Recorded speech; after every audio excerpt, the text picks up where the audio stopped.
Recent గా తెలుగులో release అయిన సినిమా జిమ్ఖానా అన్నమాట. ఈ యొక్క జిమ్ఖానా అనే సినిమా పొద్దున చూసిన సినిమా ఎట్లుందని అడిగితే మాత్రం సినిమా మాత్రం మస్తు ఉంది. మీలో చాలా మంది ప్రేమలు సినిమా చూసే ఉంటారు.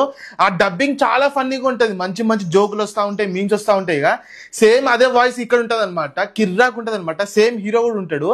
అక్కడక్కడ ఫన్నీ డైలాగ్స్ మీమ్స్ పడతా ఉంటాయి. థియేటర్ లో మాత్రం మస్తు ఎంజాయ్ చేస్తారు. ఇది వచ్చేసరికి జిమ్ఖానా మూవీ ప్లాట్ ఏంటంటే, ఒక 5 ఇంటర్ పొరగాలు ఉంటారు అనమాట. వాళ్ళు ఫెయిల్ అయిపోతారు. ఫెయిల్ అయిపోయిన తర్వాత వాళ్ళు పాస్ అవ్వాలి అంటే స్పోర్ట్స్ కోర్ట్ ఒకటి దారి ఉందని చెప్పేసి ఒక బాక్సింగ్ లో అయితే జాయిన్ అవుతారు అనమాట.